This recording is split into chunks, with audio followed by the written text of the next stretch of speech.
জানো গায়েজ, আমের সিজন এলেই ছোটবেলার কথা ভীষণ মনে পড়ে। গ্রামে পাড়ায় তখন এই দুপুরবেলায় সব ভাই বোনেদের কি ধুম পড়ে যেত গাছ থেকে খুশি খুশি আম পেড়ে খাওয়ার।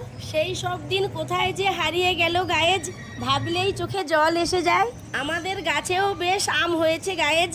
এখন সেই পুরনো স্মৃতিতে একটু ফিরে আনন্দ পাওয়ার জন্য এখন যাচ্ছি গাছ থেকে খুশি খুশি আম পেড়ে লবণে ছাপিয়ে খাবো। দেখো দেখো গায়েজ, আমাদের এই গাছটাতে কত আম হয়েছে।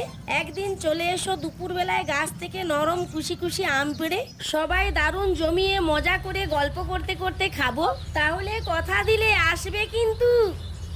এখন আমি আম গাছের তলায় বসে